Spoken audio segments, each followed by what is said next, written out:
viewers, and welcome to this wonderful episode of Dare to Share. My name is Dr. T. Roberts, and Dare to Share podcast is just a platform where we talk to different people with different traumatic experiences, and we want to share how they navigated those experiences and how they've come out to thrive. The aim of this podcast is to encourage one woman, one man, one person out there that might be going through these traumatic challenges. I want to reassure you on this platform that by listening to the stories of other people, real, unfiltered stories, you can learn something that would help you through your journey. Today, I have the honor of introducing my guest, a wonderful friend. We've done a few things together. We've had some conversations together here and there. I love what she does. I love the fact that this woman is thriving. She's flying. The other day I looked at her post and she stated there, let's go out and slay today. I'm like, bring it on. Right. So without much ado, I'm going to get Madhura to introduce herself. Can we get to know you a bit more? Hello. Thank you so much, Dr. T, for having me. I'm so excited to be here. A little bit about myself. I'm a feminine leadership alchemist.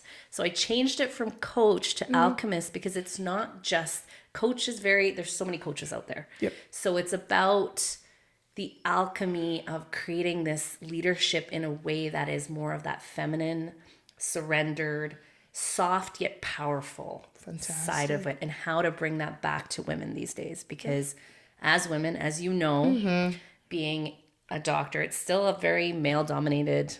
There's still a lot of men in the industry. How to bring women to their leadership style in a way that is feminine. It is, you do have to have your masculine, but how do we pull our superpower as women into the foreground of stuff? Fantastic. That's so, I don't think I know any other person that's doing that actually. So that's good. Yeah. That's awesome. That's really nice. Right. You know, you didn't just get here overnight, Madhura. I know you have a story. We've talked about this at events. I remember when the first day I met you at an event and we're talking about, oh, I'm divorced. I go, I'm divorced too. I'm like, I think I said twice. Yeah. I said twice too. No. So once for you. For one, see, mine was very interesting. Good. Go ahead. So mine was interesting because I was separated, wasn't legally separated, and he passed 11 months after he left the house. Wow. So sorry about that. Yeah, it's still a loss. It's still a loss. It's still a loss, and may he rest in peace. But sometimes our journeys are meant for certain things. But Absolutely. Yes, stepping into that and asking for a separation in the culture, the immigrant background, and he was diagnosed with muscular dystrophy. All of these things was definitely 3 strikes. Wow. Against me. The muscular dystrophy, separation, and then death. And then he passed. So it was, I'm a woman, because he didn't beat me. Our marriage was, there was, I don't want to say abuse in the normal sense of abuse, because it was very different. I think there was a lot of jealousy from his perspective, but he was also dealing with so much with his health. Wow. So instead of it being a marriage, it became, I was taking care of him. You became his carer. You became his caregiver. Yep. I became his caregiver. And I ended up, I think the tipping point is I ended up in the hospital with an emergency gallbladder surgery because I had put myself, just as many women do, on the back burner. So everybody else came before me. Wow. He came before me. My kids came before me. And I remember going to the doctor. I think it was a gallbladder attack, but I went into the hospital and they said, oh, it's just bad heartburn. Oh. And so, of course, in my head, I'm thinking, this is bad heartburn, so I'll just take Tums. Until finally I threw up. Wow. And when I threw up, I said, this is not normal. Yeah. Went in the ambulance and didn't come out till 5 days later because they said, you're not going anywhere. It had gone into my pancreas. Wow. So had I not gone then, I probably would have died. Being a doctor, I know the impact of the scenario you've just described. It's like you had a gallbladder attack, you had pancreatitis on top of that. That's a life-threatening emergency, and I'm so happy you got the right care. Yes. And we're here. Yes. On this podcast, we talk about trauma, and we talk about how people have navigated it. And I love the way you mentioned it didn't really abuse me in the sense that everybody talked about, but you took on a lot, didn't you? I did. How did it all begin? Let's start from the very beginning. How did it all begin? And again, I know this can be a difficult conversation and difficult, and so please feel free to share just what you feel comfortable sharing. I think I've gone to the point where now I can talk about it because it's been a few years since he's passed, and I've done the healing work and done the therapy around it. Well, we knew before he was dying, before we got engaged, we found out that he had muscular dystrophy. And the doctor said, as long as you take care of yourself, you'll be fine. Oh. Like as long as you are not doing things, you'll be fine in the sense, yes, you might not live as long as others, but it was late onset. So I said, okay, no problem. We're a team. And so after finding out, he proposed and I said, okay, we're going to do this as a team. Right. I became the only person cheering for that team. Wow. He just leaned on me and then he just said, well, doctors said this. Wow. And I kept reminding him because when I was 25, I was diagnosed with CRPS in my left leg. And doctors told me, no, you're going to walk with a cane. You're going to be on medication for the rest of your life. It's never going to happen. This is what normally happens. And I remember saying, absolutely not. The power of a fighting spirit. I said, yeah. I said, there's no way. I said, I'm 25 years old. This is not going to be my story. This is not going to be my story. So I then said to him, I said, look, I was able to overcome it. You can do that too. You do not have to have this mindset. And I think he just gave up. He gave up and I thought he would fight, just that fighting spirit for his kids. I said, and so I said to him, there was that breaking point. I came back from the hospital, tried counseling, but I couldn't do it anymore. When I ended up in the hospital, I said, if I do not put my oxygen mask on myself before everybody else, my children will not have me. I will be done. Yeah. And so I decided in that moment, I told him, I said, I cannot, you are not the man I married. You are a shell of the man I married. Wow. And I cannot do this anymore. Wow. Which was probably the hardest thing I did. And this was 7 years into the marriage, 8 years into the marriage. Oh, sorry. So we, so we managed all of that and we still lived in the same house for a year or almost a year after that. And then he moved out and then 11 months to the day he passed away. And so, So you said you got to a point where you just felt, no, I'm no longer doing this. And you only made that decision when your life was on the line. Let's just face it. Yeah. So if that hadn't happened to you, I think I was already on the cusp. And they always say you're divinely guided. And if you don't take those steps, God will slap you. You'll get pushed to make that decision very quickly. Yeah. And I remember crying to him and going, I just need you to step up. I can't do this anymore by myself. Yeah. I cannot have 3 children because right now I feel like I am raising 3 kids. Yeah. Not the 2 that came out of me. The extra person. Just the extra person. Yeah. And we're supposed to be partners. We're supposed to be each other's rock. We're a team. We're supposed to be a team.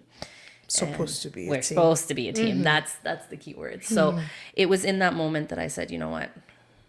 So it was pushing. I was getting there. Getting there slowly but surely. And that was the it just snapped. I snapped. And it was like, that's it. That's it. And I think that's the common thing with women in abusive relationships, even women that are not in, and obviously abuse, you don't call it abuse, but what really is the definition of abuse? Abnormal use of anything. Yep. Yeah. I have a jug. I have a little cup here, a mug. Yeah. If I start using this mug to clear the weeds outside, I might still get a few weeds out, but that's abnormal use of this mug, isn't it? Mm-hmm. And so even though you were not hit, you didn't feel you were being gaslit or anything like that, but you felt you were doing a lot emotionally, physically, and you were with a partner, a husband, who wasn't really pulling his weight. Correct. Even though, yes, he had a physical ailment, but like you said, you also had a diagnosis. It's one thing to have a physical ailment, it's another thing to psychologically be ready to fight. Absolutely. And you didn't see that happening because all of the work was passed across to you. Yep. So you were carrying a weight that was a lot, that was too heavy. It was. For you to bear. Mm-hmm. And that pushed you to the cusp. It almost killed me. It almost killed her. It almost killed me. And that's the reality of the fact. And I think even when I think about it, I'm thinking it's only by God's grace Absolutely. that I survived that, because had I been just said, hey, okay, it's fine. I'm okay. It's just, I'm just going to throw up and it'll pass. Had I stayed home and the pancreatitis, I would have been dead. Absolutely. I would have, something worse would have happened, and Absolutely. my children would have, if I think about it now, would have been without any parents. Wow.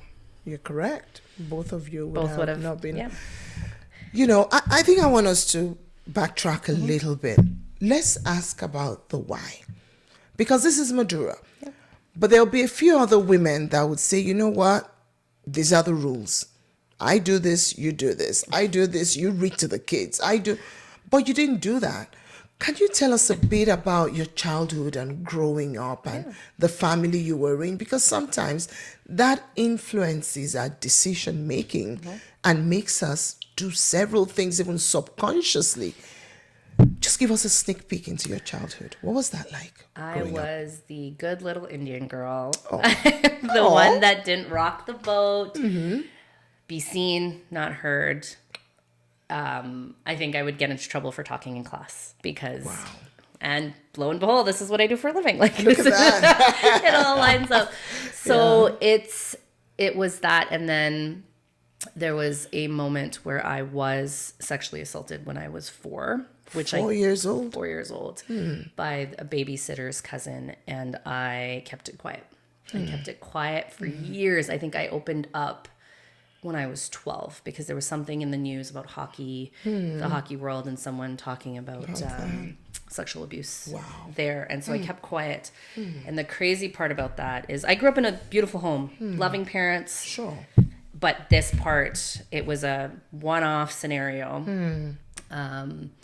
And so that trauma kept with me for a long time. And I unfortunately, in my case, had to see my abuser on the bus. So my dad would work downtown, and my mom also worked downtown, but she worked in the evenings for the university for a conference. So I would take the bus to downtown, meet my dad, and take the bus back. Okay.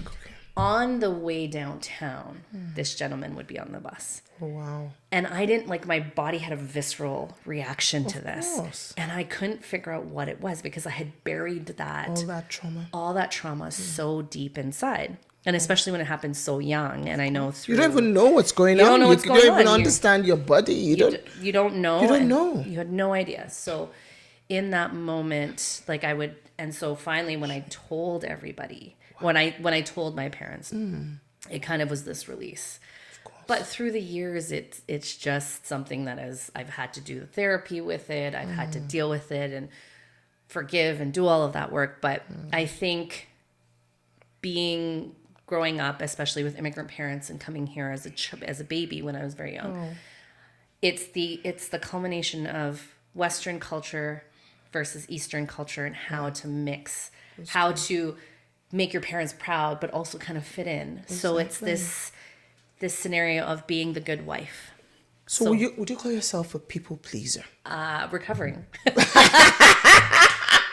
recovering people pleaser. Yes. Because what I've found, I work with professional women that are going through abuse or that have been through trauma.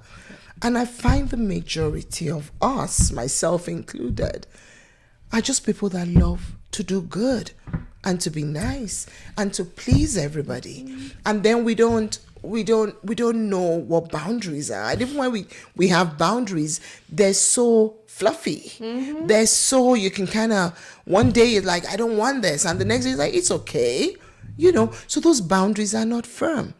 And I find that we tend to be the victims most of the time. 100%.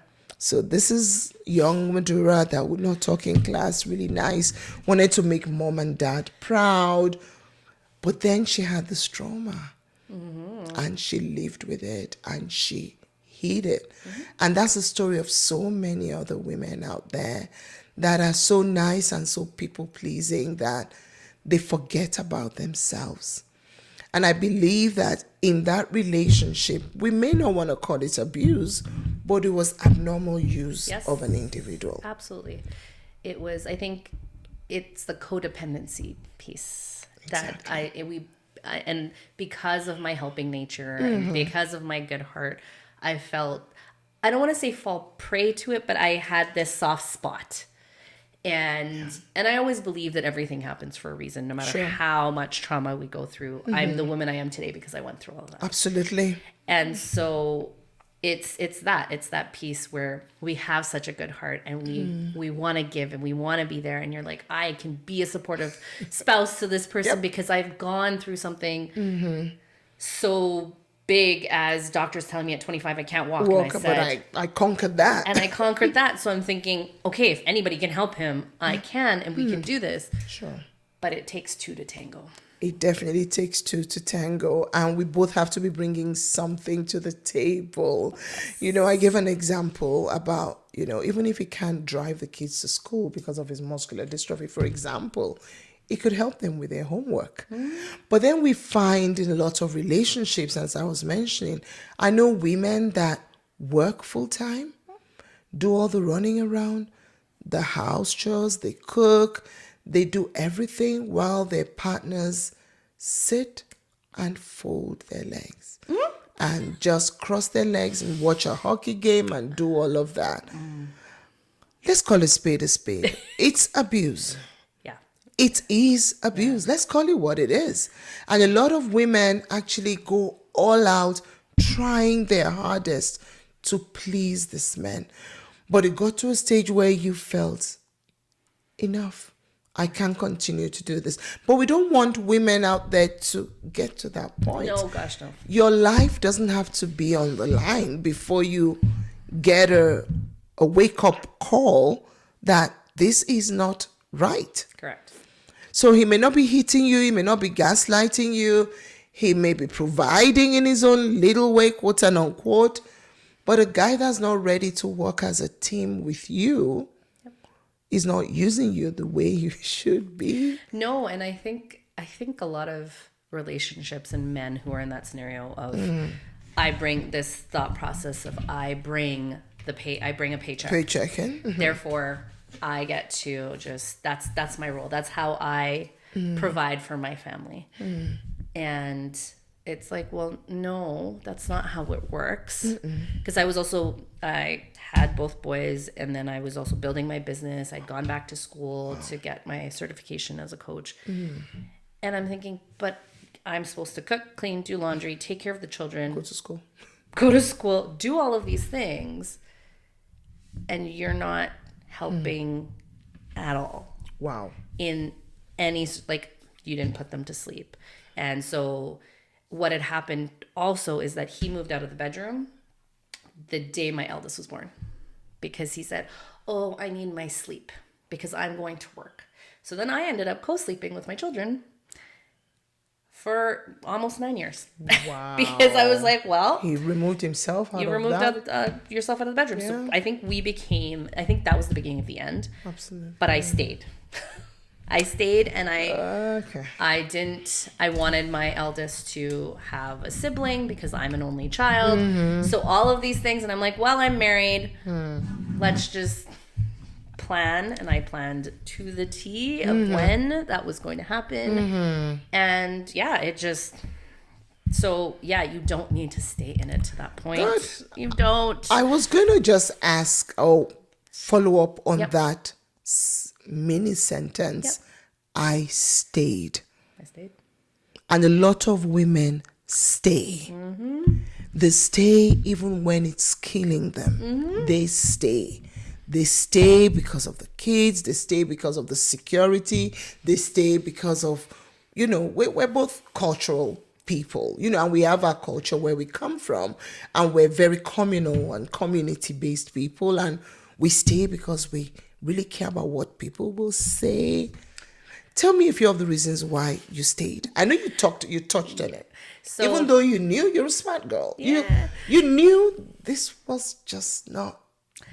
Yeah. I think there was a hope. There was somewhere back in my mind that I'm like, because divorce is not done. It's not acceptable because, again, abuse in the common sense of being beaten. The gaslighting was there in the sense of, I think, jealousy pieces because of jealousy. That. Because I remember having this exact conversation with him, and he said to me, I said, when my business gets to this point, I want to get a nanny. And I still remember as clear as day, he said, well, that'll never happen. He said that would never happen? That will never happen. And I thought to myself, I'm thinking, And in this process, through different various reasons, he had actually lost his job 3 times and found jobs. So had I not started my business, we would have been in trouble. Absolutely. So it was this sense of, let's push me down a little bit, keep my voice. And I hated arguing because I'm like, there's no point.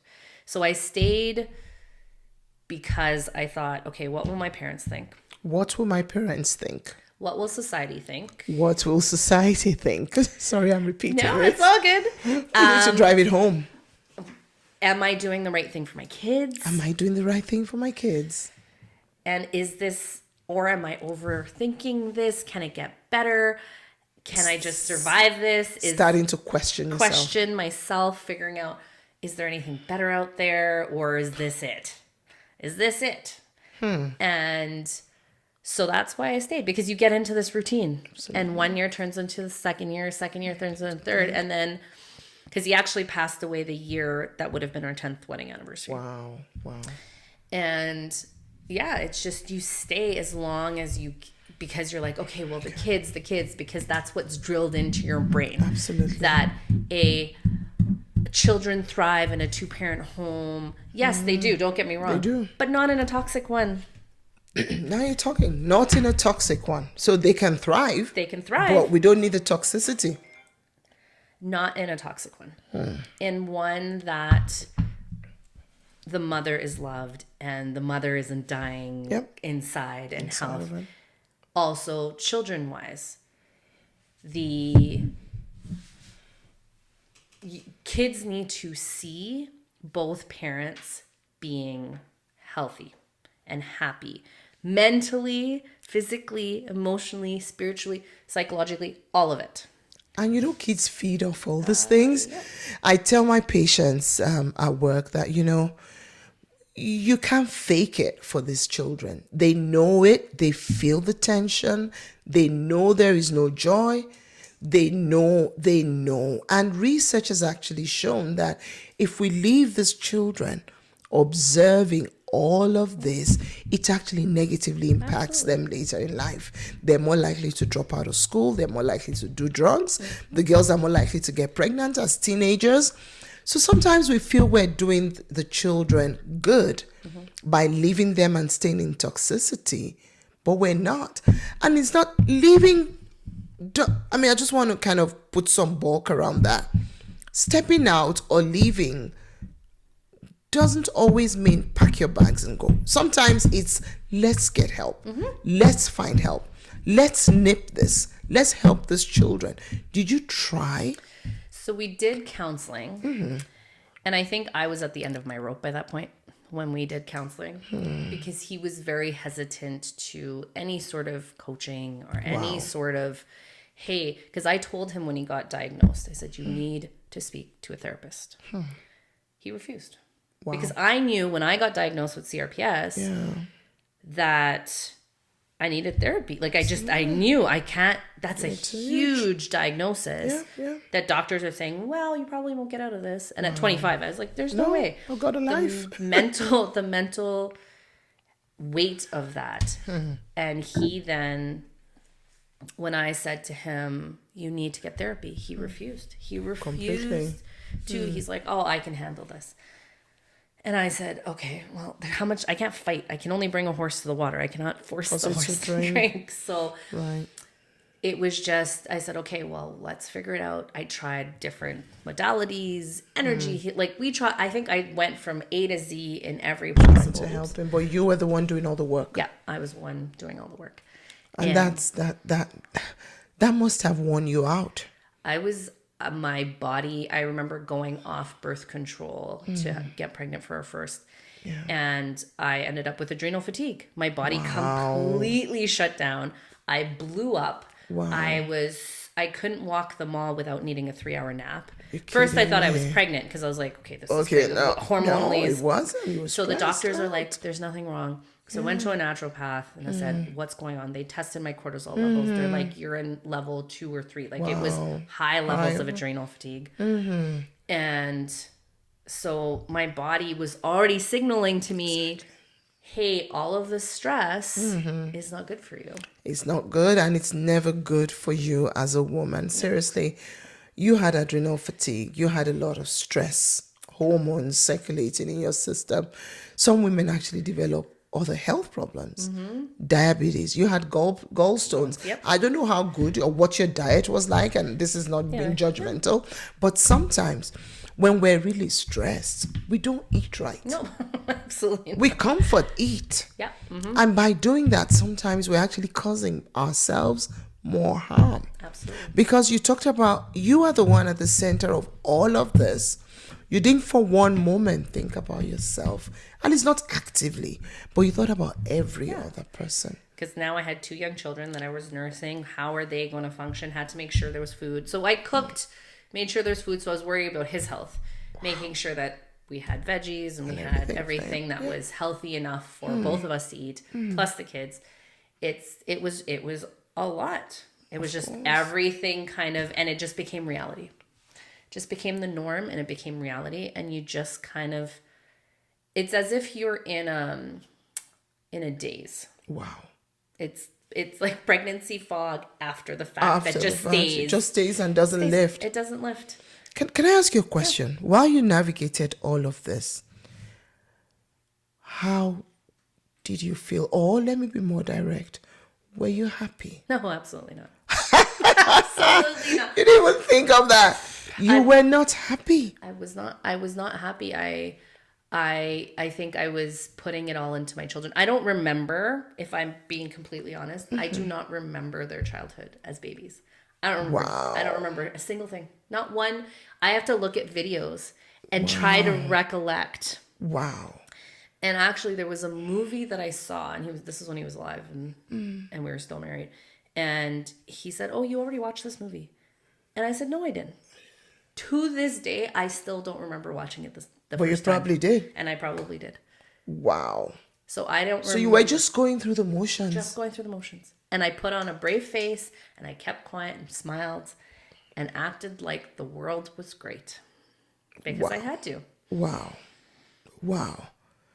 Can you just imagine, ladies? Can you just imagine going through so much and just living from day to day, and the whole of all the experiences, all these people you cared about was just a blur because you completely forgot about yourself. Yep. Completely. But then you made a statement earlier that you knew psychologically and emotionally you were starting to check out before you actually said, I can't do this anymore. And we talked about the big thing that happened, and you having to go to the ER and having that reality, that wake-up call that this could cost you your life. And this was how many years into the marriage? So this was 2020. So it would have been, we got married 2013. 7 years. 7 years into the marriage. And it was COVID. Wow. And my children saw me. And I was still nursing my Your second, little one. my little one. Wow. And he then, at that point, was, so they didn't, oh, there we go. They saw their mom being taken away in an ambulance. And they couldn't come see me. Of course, COVID. So Absolutely. it was just video calls. And I remember that was the biggest clarity I got. And it was the first vacation. Yeah. Can you imagine? Vacation time where I didn't have children or anybody to worry about, anyone around me to need anything from me. But who took care of him that time when you were away? Oh, he dropped the kids off with his parents and he went to eat at his parents' house, and then he would come home without the kids. So that's a whole other ball game. That's another ball game. This just tells me this is this person. And unfortunately, you tolerated the behavior. Yeah, 100%. And I think that's one thing about women is that we tolerate it until we can't. And there shouldn't, because we weren't taught otherwise. Absolutely. No one sits down and tells us these things. And we might not even see it growing up. We might not even see this happening in our households. But somehow, somewhere deep down inside, we say to ourselves, it's okay, it's okay. Or it's going to be okay. It's going to be okay. Things will change. They will change. And then they don't change. Do they change? No, of course not. Good. But they never, ever change. But people in general, women and men both alike, we don't change unless we are forced to change. Or we want to change. Yeah. Or we want to choose. Yeah. So if we're choosing to change because we are those growth-minded individuals and we're wanting to be better and move forward, because they always say if you're not learning, you're dying, right? Like you have to grow. Change is the only constant thing in our life. That and taxes. Taxes, I like that. Constant. It's the constant thing in life. That's what we can depend on, change. So if you're not willing to change, and I think that's what happened, because as I became a coach and transitioned from corporate recruitment into being a mom and becoming a coach, I was going upwards and growing, and he was staying here. So there's now this huge difference. There's a huge difference. And so we grew apart. Wow. And then it was really hard to come back because I was constantly trying to find ways of bettering myself and saying, okay, how can I do better? What can I do better? And I think that was my saving grace. Wow. Because I said, okay, I'm going to pour myself into my children and my business and building this and building my brand and all of these different things.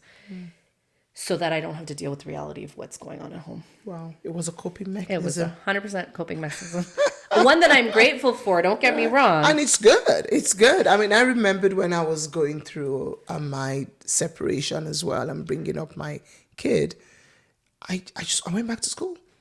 I got a first master's, then I got a second master's, and they were like, would you like to do a PhD?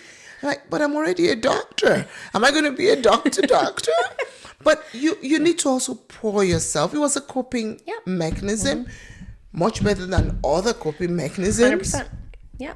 But still, that individual in the middle of all of this was a very unhappy soul, was not fulfilled in any way, but was just trying to pull things together so that the world, the family, the children, the community will feel pleased with her. Yeah. Let's rewind.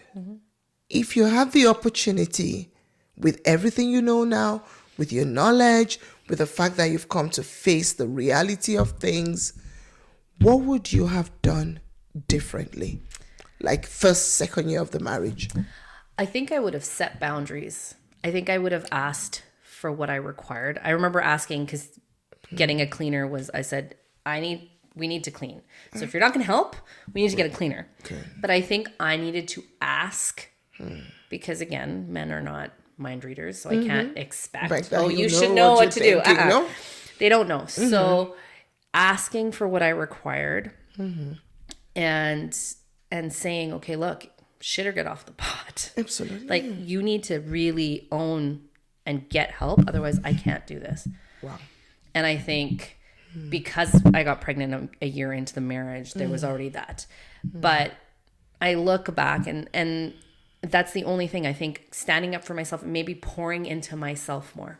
Pouring into yourself, standing up for yourself. Standing up for myself. Creating those boundaries and being firm. And being firm and allowing and saying, no, I need more. I need more. I can't just do this by myself. I cannot be shoveling the snow. I can't be cooking and cleaning. I can't be taking out the garbage. Like, I can't do everything. Take care of kids too. And take care of the kids and do all. I can't. This is not who I'm meant to be.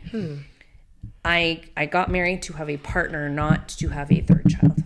And I think had I set those boundaries sooner, maybe that would have lit something under his butt. But I truly believe in our case, the whole journey for us was we were supposed to have these children. He was supposed to be a dad for as long as he was on this planet. Wow. And that's it. And that's it. Wow. So. Well, I'm sure we both realize now that being in a relationship with someone is more than just having babies. It's more because they're happy marriages. I mean, I saw a patient today. He's almost 90 and he got married to his now late wife in 1957. This guy was still in tears. Aww. So almost you could tell the love, the care, the concern. And I know we may not always get it right, but we don't want other women making the same mistakes that we made. We need to be connected to the right kind of person for us. That doesn't make your late partner a bad person. No. It doesn't make, he might just not have been the best fit for you. Absolutely. And I think women need to be wiser around that.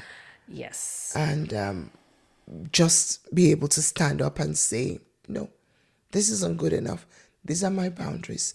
And I'm not going to shift. Yes. This is teamwork. I do this. I think you can do this. Yeah. Get some therapy, get some help. You know, that's really important, isn't it? It is. And I also think because we weren't taught any of this. And I think now with social media, it's going in the opposite direction from where it should be. It's gone. The pendulum has swung so far. The opposite direction that women are like, we don't need a man. We don't need you do. Well, you do. I'm sorry to say you do need a man. And you do.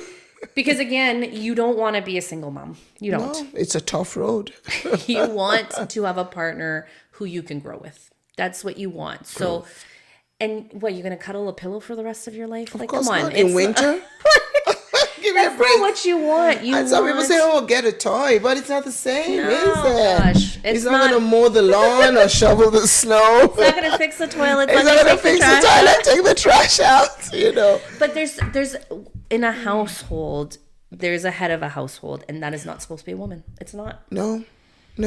It's not supposed to be a woman. And until they figure out a way that we can be asexual and create babies from ourselves. Exactly. Well, that's but what I'm saying is, again, we still need to procreate, and that still requires a man. Absolutely. I think it's finding out who you truly are as a woman, what you deserve, and know that you're worthy of that. Absolutely. Because I think that is the missing piece. Yeah. Where women stay for the reason because they believe they're not worthy of anything better. They don't know because they can be thriving in a business. Yep. And so they're crushing it out there and they're the queen and all this stuff. Yeah. But for those intimate relationships, they believe, because I said those vows, because I said X, Y, Z through sickness and in health. Yeah. But that's a two-way street. Absolutely. It's to both of your sicknesses and health. Yeah. So if one person's not showing up for your sickness and in health, how are you, you can't do that for them either, because you are now having to now really take care of yourself. Absolutely. Versus them also taking care of, you can't do both. So absolutely. I think that's where we have to be very cognizant as women. Absolutely. We need to know ourselves. We need to know our worth. We need to know who we are and what we will settle for and who we will settle for. And red flags don't lie. Oftentimes these things are already obvious to us, but we kind of cover it up, hoping that the men will change. Very few change, if at all. And I think to round this up, I'll say, women, you should marry a partner and not a project. Because sometimes we go ahead and we make our partners our project, trying to fix them. Just like we try to fix our kids and try to fix and do well at work and fix this and that. No, this is a full-grown person. They've got a mind of their own. We should treat them as such. Yes. Adults, responsible people, not a project. Because as long as you continue to work on that project, it's taking from you and you're putting nothing back in. Yep. You cannot pour from an empty cup. You cannot give from emptiness. Thank you so much for talking to us today, Madhura. And I would just like you to advise women. There's certain women out there that might be watching that are in relationships similar to yours. There are many women out there that, it might not even be a medical ailment. Some men have mind paralysis. I'm sorry to use that word. That means physically they're fit and well, but in their mind, they want to do absolutely nothing. What would be your advice for these women? Ask yourself if you can live like that for the next 50 years. And is that the legacy that you want to create for yourself? Because you have one life to live. Just one. And therefore, why are you wasting it with someone who it doesn't cherish you and sees you for who you are and is a partner? And I'm not saying, because you see these very powerful women and then they emasculate the man and don't let them be a man. So Exactly. I'm not saying go that route, because that's not healthy. That's not healthy. A man has a role and they are meant to be men. So don't try to emasculate them because you're in a powerful position. Let's kind of unpack that just a little before we round up. We talk about not emasculating the men. I need to get my train of thoughts together. But oftentimes, these men feel extremely threatened by powerful, strong women. I regain my thought. Tell me, except the woman has a mental problem or is really sick, if you have a man that loves you, that dotes on you, that takes good care of you, people were saying, give a woman a microscopic sperm. She would reproduce and give you a baby. Give her an empty space. She'll put a couch and chairs and tables. She'll make it a home.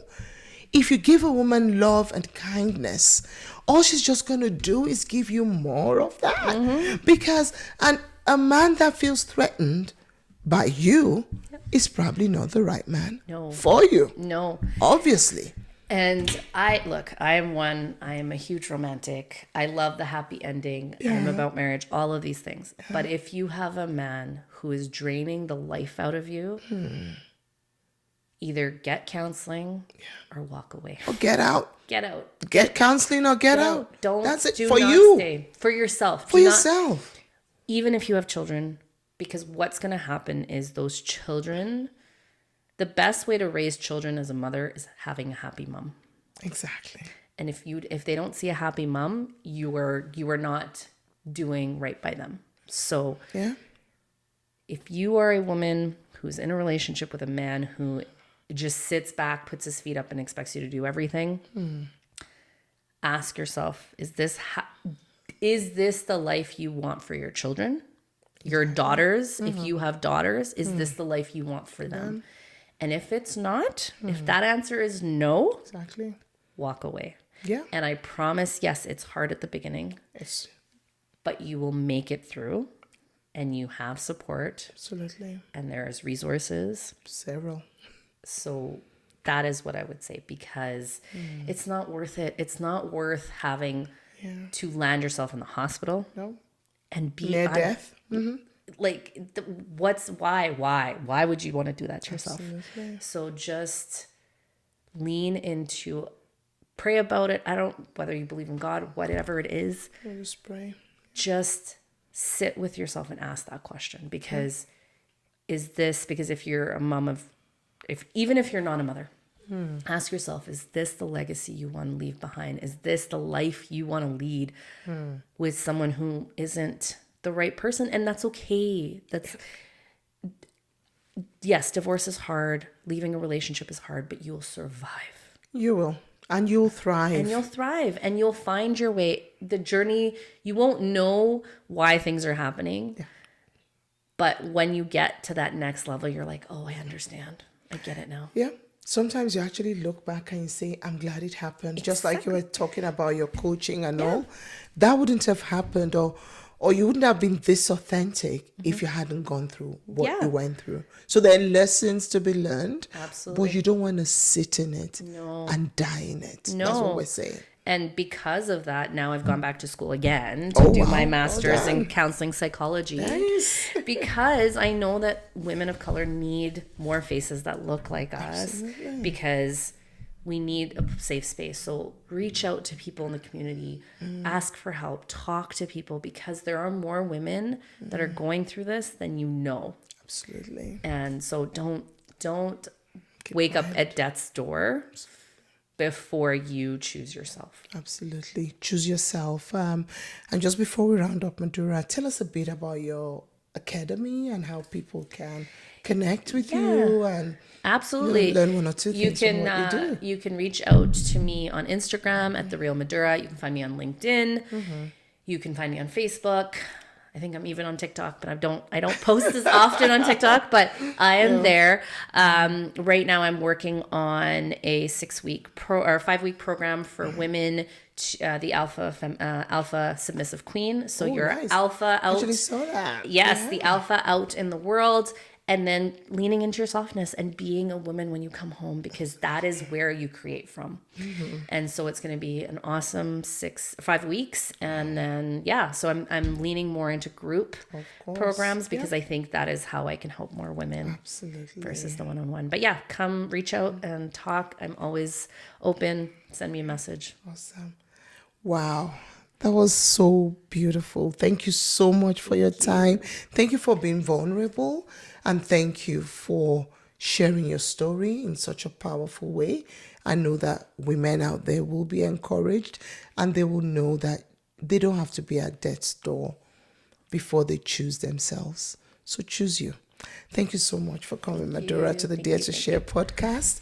And until the next episode, my name is Dr. T, Dr. Itokwe Roberts. I'm a family doctor. And on this podcast, I share true stories of women that have gone through trauma, but that are thriving, just like my guest today, Madhura is. Until the next episode.